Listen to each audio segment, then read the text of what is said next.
Welcome back, everybody. Today's video is going to be your meta update in the form of a carry hero tier list for 7.35B. Let's go ahead and get a quick update on the meta that I believe heavily dictates the carry hero pool right now before we just dive right into the carry hero tier list. So if you guys recall from my meta update 2 weeks ago, we're talking about all the broken items, which is Mage Slayer, Vlad's, Gleipnir, Bloodthorn, and Disperser. So Disperser out of all of those is the main carry item, but also Bloodthorn, and even in the case of some carries, it's Mage Slayer. So these items heavily dictate the meta right now. All those reasons can be seen in that video from 2 weeks ago, but it's really important to know, not only is it nice to have carries that are not bad against these items, it's nice to have carries that utilize these items. It's also nice to have carries that build against these items. For instance, Bloodthorn being such a popular item, especially on like summons heroes and mid laners, makes it so that if you're a carry that doesn't naturally like to buy dispels, it feels really bad to play the game right now. That's a perfect example. On top of that, we're seeing a lot of meta offlaners and mids come into play. So a lot of the mids are super mobile shitters that are annoying to deal with. We're talking about Ember, we're talking about Stormspear, we're talking about Puck, Windranger.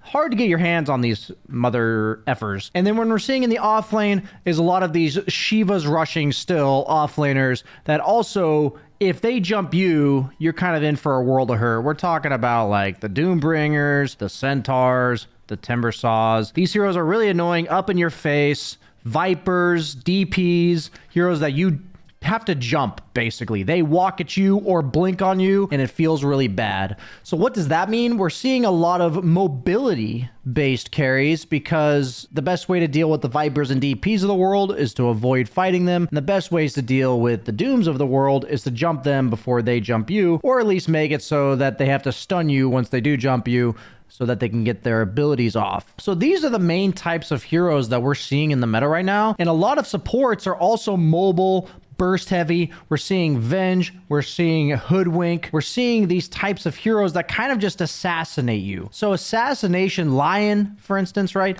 So we're talking about heroes that not only pair well with mobility heroes because you jump them as well, like the Lion goes in with a blink and then I'm, a mobility carry that blinks in, but it's also nice to be heroes that are hard to catch for these heroes and can jump them in the back as well. So that's going to be really the meta update that you guys need to know how I formulated this carry hero tier list. But we're also going to be talking about some of the individual heroes on the tier list, talking about what makes their kit particularly strong, or maybe the hero got some relevant buffs. But a lot of it just has to do with the meta items of the patch. Let's go ahead and get started. So F tier, labeled stay away if you can. Basically, I don't see a reason to play these heroes right now in the carry role. For Legion all the way to DK, I would say these heroes are traditionally either like support for in the case of Nature's Prophet, mid in the case of SF or DK, offlane in the case of Bristleback Legion, but they've arguably been flexed in the past to carry, but right now they're just not up to snuff. Now, Gyrocopter, he had his one patch in the light, but he is no longer viable as it just feels like the meta is too burst heavy. Carries really like itemizing dispels. Gyrocopter does not do that because his first items is like Maelstrom Ags. And overall, it just feels like it's hard to get off the ground running with him. Sniper just gets caught too easily, lacks mobility. He might actually be a decent mid laner, but not a carry. And PA has just been nerfed into the ground far too many times, not to mention Viper and all these tanky offlaners that rush Shivas. If you're 100% physical damage like a PA, it just feels so bad, especially when you want to itemize minus armor, because we've talked about minus armor is countered by plus armor, not the other way around. So when offlaners are itemizing for Vlads, Shivas, and the like, heroes that are 100% physical damage just don't feel very good right now. Moving on to the D tier, which I say is below average, only really good if you specialize. Like, these are some of your favorite heroes and you want to pick them because you just love playing them and you don't get to play Dota that often and you don't have enough time to practice other heroes. Really, what boils down to these heroes will go from right to left. Dawnbreaker, Breaker just doesn't really have a place in any position right now. Necro, all of his items got nerfed. CK just doesn't really buy any of the popular items. He also liked the old Bloodthorn better than he likes the new one. Slardar, he was popular in the offlane and mid in the previous patch, but once again, armor counters minus armor people. Wraith King, also a hero that's 100% physical damage. And generally speaking, Radiance buyers are not very good right now because you know what reduces Radiance damage? Mage Slayer. So Wraith King just feels like he gets kited, doesn't do enough damage with the physical build, so doesn't have a place. Sven, 100% physical damage. Ricky, 100% physical damage. Spectre, we're dealing with Vipers of the world, people. Like, Spectre got nerfed plenty. Her laning stage fell off pretty hard, and now a lot of the heroes in the meta are also very good against Spectre. Also, the Vlad's meta creates a lot of 5-man death balls, and this is exactly where Spectre has always struggled, especially now that her ultimate is single target, and she's looking for pickoffs, right? Muerta got nerfed a lot as a carry, and overall, like, yeah, she's magic damage, so she doesn't fit the physical description, but overall, like, these slow ranged heroes, unless they counter something specific, just don't feel all that great right now. Huskar, I love him in the mid lane. I tried him a bit as carry, felt a bit awkward, but I do think he has a place. If you are a Huskar spammer and you have like an Abaddon or like a Dazzle 5, I think Huskar can easily cheese you some wins, but overall, not for the carry role. And Bloodseeker, yes, like Maelstrom is his key item. That item got buffed, but he doesn't really benefit from the 25 attack speed as much as a lot of the other heroes do that do buy Maelstrom. He still heavily relies on BKB, and it's just a sustain heavy meta right now. It's burst heavy, which is actually bad for Bloodseeker because he likes the long fights, but it's also a sustain meta where the other team usually has a bunch of items that keep them topped off. So Bloodseeker just doesn't really fit the mold of the items and the carry hero pool right now. Going to the C tier, which is 5th pick. It's good against what's good. So I've been seeing a decent amount of Clinks. He's not mobile, but he is able to play the split push assassination game and is one of the best builders of Bloodthorn in the game with his skeletons hitting for that extra damage. We're looking at Razor, who's always been super good against these stunless offlaners that are tanky melee guys like Abaddons, like the Centaurs of the world. So Razor has his place as a counter pick in the safe lane.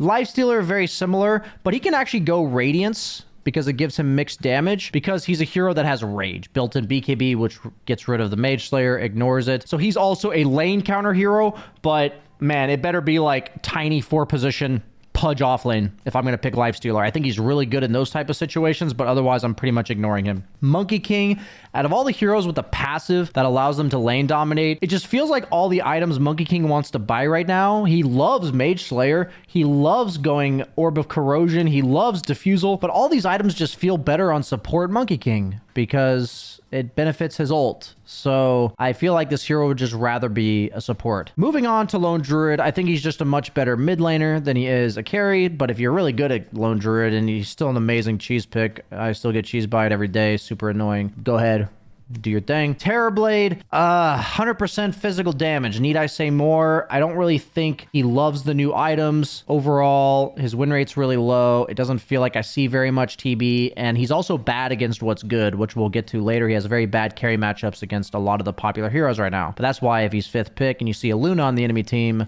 go for it. Juggernaut, same idea. Very popular hero in pubs. He just feels lackluster. Why? Because he's 100% physical damage. I know Spin, but at the end of the day, most of Jug's damage is Omni Slash. He doesn't love group up lineups. He doesn't mind grouping up himself. I think his healing ward is great if you do have like a carry-esque mid laner like Huskar, like Arc Warden, that allows you to kind of ball up. Meepo, I think Jug pairs amazingly well as a independent carry that can get his farm and then healing ward later, but I don't think he's meant to be the one position truly of the team. Weaver, I mentioned because these low stun lineups, doesn't mind the Gleipnir Maelstrom changes, but overall, it just feels like his damage output is a relatively lackluster, and you're kind of left with making very few mistakes if you're playing Weaver. Pudge, been seeing him a pretty good amount, surprisingly. He's very good against summons heroes in general. He's pretty good against Naga and PL as carries. I personally would only ever pick him if I already see Naga or PL on the enemy team and I still have carry to select and we have somebody else on the team that does physical damage. In that case, I actually think Pudge is a free win. if you know how to play it, but that's about the situation where I would pick Pudge. Alchemist, I think he's a nice pace hero. What I mean is Alchemist is a critical threshold, hits Radiance BKB plus 1 item, like AC, and just ends the game. So specifically, I would pick Alchemist if I have supports like Chen or offlaners like Visage that I'm just looking to go, hit a timing that the opponent can't meet. So they have some greedy hero like Anti-Mage that's not going to be able to fight you, and Alchemist can just punish that timing really hard because he hits those first couple items really fast. Now, Medusa, she's also very good against summons heroes as a whole. She doesn't necessarily go well with them, but she's very good against them. So if I'm looking to deal with a lot of summons pressure that is going to be coming to us in the mid game, but not necessarily in the laning phase, that's going to be ramping up, I like Medusa a lot. She doesn't deal well with summons for like the first 15-20 minutes of the game, but if you think the opponent's going to be timing push high grounding you, Medusa's fantastic, and that's one of the main situations that I would pick her. Drow Ranger, really nice against these ranged offlaners like Viper as well as Death Prophet that get outranged by you, and then just overall in the mid game, yes, you're purely physical damage, but you have that Ags which reduces healing and really racks up over time if you're allowed to hit them multiple times. And so if the opponent lacks gap close, I think Drow is the best like backlining ranged carry out of all of them.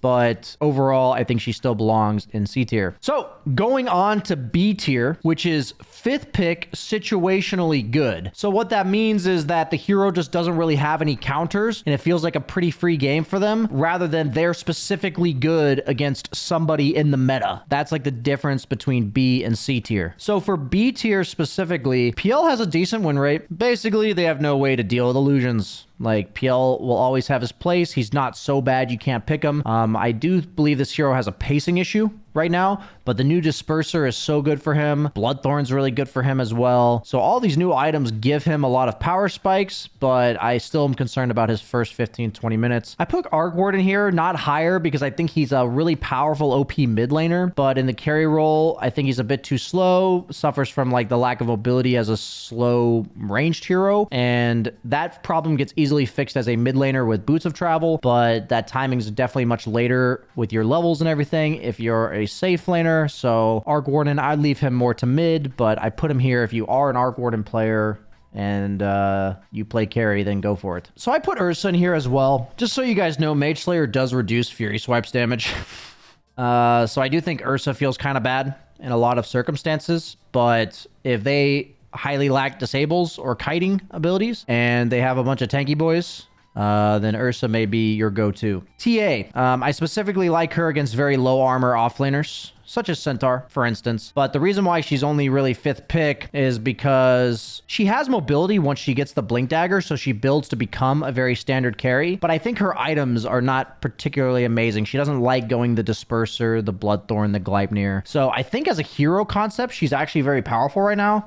Gives you Roche, plays high tempo, builds mobility, but none of her items are super popular right now, and that makes her B tier. Troll's been creeping up. Been seeing a lot of pro players go for like the Maelstrom Shard build. I'm gonna have to give it a shot myself. I've been seeing it more and more. He's always been a strong laner. He plays very well in a Vlad's meta, where he's getting buffed up by lifesteal and saves him an item, gives you early Roche, and apparently just Mjolnir and the Shard are just insane damage. So the fact that this is a traditionally 100% physical damage hero with Battle Fury now becoming a mixed damage hero with lightning flying everywhere, I'm sold, you know, makes sense. Anti-Mage, oddly enough, we're putting him at the top of B tier. My issue with Anti-Mage that you will succumb to is similar to PL, where the game ends before you're online, and even though Anti-Mage is 100% physical damage, he offers very good item timings. He split pushes individually, and overall the new Butterfly, Disperser, they're all great items for him. So it's really important to note that a lot of his items he likes to buy, he's happy to buy in this patch with the buffs to them, and then overall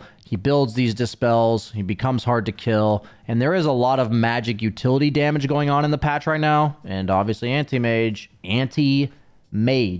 guys. Moving on to our A tier. I put here 3rd, 4th pick solid choices. So what that means is that if this hero isn't hard countered by the first 2 heroes, you feel really good picking it, because as long as it has a couple decent matchups, you'll feel fine. So if you look in the middle here, we see 3 ranged carries. These are really the 3 ranged carries of the meta. I know Morphling is a ranged carry, but he also has mobility, so I don't view him the same way. These are like stand your ground ranged heroes. Lena, Windranger, and Luna. Lena and Windranger are both beneficiaries of the new Maelstrom. They flash farm pretty hard with that, especially Lena. And overall, Windranger's laning phase, the power shot level 1 damage is absolutely insane. Secures every single range creep. She trades really well, and she's super good against a lot of these offlaners right now, especially like the Vipers of the world because of Windrun. And then Luna and Lena are very just similar in the sense that they have pretty decent, reliable laning phases. They pair very well with melee supports, and they flash farm after they leave the lane. That's like a decent recipe for this meta right now, and that makes these 2 like the most reliable farming carries out of everybody in the patch right now. And note, they're also both mixed damage. Luna has Eclipse, Lena has a bunch of magic nukes, and I think that's what really separates them from a lot of the other FD C tier heroes and makes them more reliable as the game goes on. If we look at Naga, out of all the illusion heroes right now, she feels like the best. She's always been the best illusion hero against summons because she has Riptide as like an AoE to deal with summons not only in the lane, but also in the rest of the game. The new Bloodthorn is just god tier on her. People are just going Manta Bloodthorn, so it procs your Riptide more often. Your illusions just murder people. And that's always been Naga's playstyle, is to go Manta Orchid, so now that timing's even more potent with the Bloodthorn. You love building it. It's amazing. New Butterfly. Maybe Heart's a bit of a nerf to her, but it just feels like Naga's items feel really good right now. She doesn't mind buying Disperser either. So yeah, out of all the illusion heroes, the meta items just fit her the best. Meepo. Now,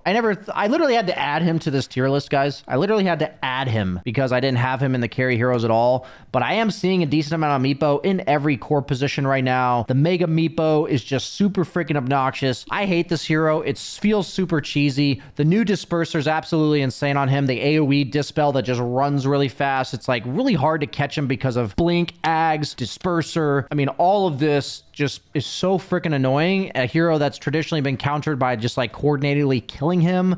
It feels like you don't even want to go on this guy anymore. He also has like Disperser, which is basically like an AoE BKB for him in the sense that he can save all of his Meepos with 1 item, which in the past was just not a thing. So everything about this patch fits Meepo. If you're going to learn carry Meepo, now's the time. It's that broken. You might even get a few free wins being bad at micro. And Morphling coming in at our 2nd highest A tier hero.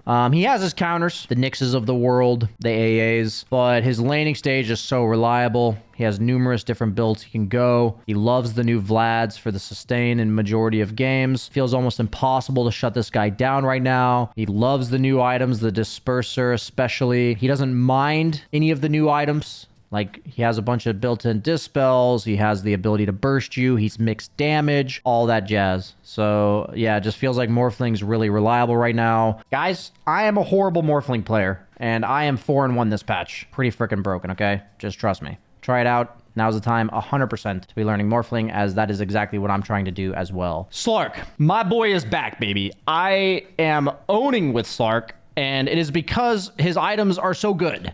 They gave him a little bit of int gain and strength gain, which feels great. The buffs are actually meaningful for a hero like this that loves stats and traditionally has very low stat gains. But he has options. Diffusal, Mage Slayer, Ags. A lot of people are following that up with Orchid into Bloodthorn. The old Bloodthorn, nice. Yeah, in theory, it was nice with Mage Slayer. But all Slark wants is attack speed, baby. New Mage Slayer, extra 20 attack speed than old Mage Slayer. New Bloodthorn, 100 attack speed. Holy goggers Jesus. And then also, Slark didn't really like buying Dispels. Satanic, Manta. None of these items really fit Slark all that well. So what did he lack? What did he suffer against? Silences. He didn't want to buy BKB just for silences, but what does he have? He has a Disperser, baby. So Slark, good against all the current items, buys all the current items, loves all of the current items. My boy is back, and he is feeling fishy, boys, because I don't know. I'm just super excited about Slark. I've been winning with him. He feels powerful. Numerous different build routes. The biggest thing is I rush Diffusal if I'm looking to kill. I rush Mage Slayer if I'm looking to farm and be unkillable myself and just kind of run at people. And then you get that Ags timing after. I've pretty much been leaning away from Echo Saber. I feel like Diffusal or Mage Slayer are just strictly better in almost every circumstance. So keep that in mind when you're playing Slark. Pretty much Diffusal or Mage Slayer or both into Ags, into like Orchid, into Disperser, any order, particularly in there. And then from there, situational items. But you get the picture. You guys get the drill. And last but not least, in the S tier, drum roll. Yeah, it's only one guy. It's going to be Faceless Void, as he is the absolute most broken carry of the patch. He gets first picked every single game in the Immortal bracket, and he has a 52% win rate despite that. So why do we like a lot of the carries we see, especially somebody like Naga, especially somebody like TA, even the likes of Slark is pretty decent against Faceless Void nowadays, because they're pretty good against Faceless Void. But we talked about the really annoying meta that's going on right now. You need to be able to team fight, but you're also dealing with these extremely mobile, annoying mid laners who just die in a Chronosphere, so long stuns are really nice coming from the carry role. Specifically in this patch, his laning phase feels really reliable. He loves the new Maelstrom because the built-in attack speed from the Maelstrom is absolutely fantastic for Faceless Void. A lot of Faceless Voids are just going straight treads Mjolnir. That's what I'm seeing. Sometimes they throw in a Mask of Madness, but they just love the new Mjolnir. So I'm just seeing straight treads Mjolnir if you can get away with it. Mjolnir BKB. Everything about Void just fits the meta perfectly. Low cooldown skirmishing without Chrono. Ability to teamfight with Chrono. Reliable laning phase. He's the hero to know how to play right now. If you're looking to learn any new carry and you add them to your arsenal, Faceless Void's the #1 hero to pick this patch. You hear Quinn complaining about it all day on stream. You hear other streamers complaining about it. I haven't really gotten the chance to play Void because he's always banned. So grab him while he's hot. I hope you guys enjoyed this tier list. We get a final little glimpse at what we see here of the BSJ tier list for 7.35B. Thank you so much for watching, guys. Like, comment, subscribe. I'll see you next time.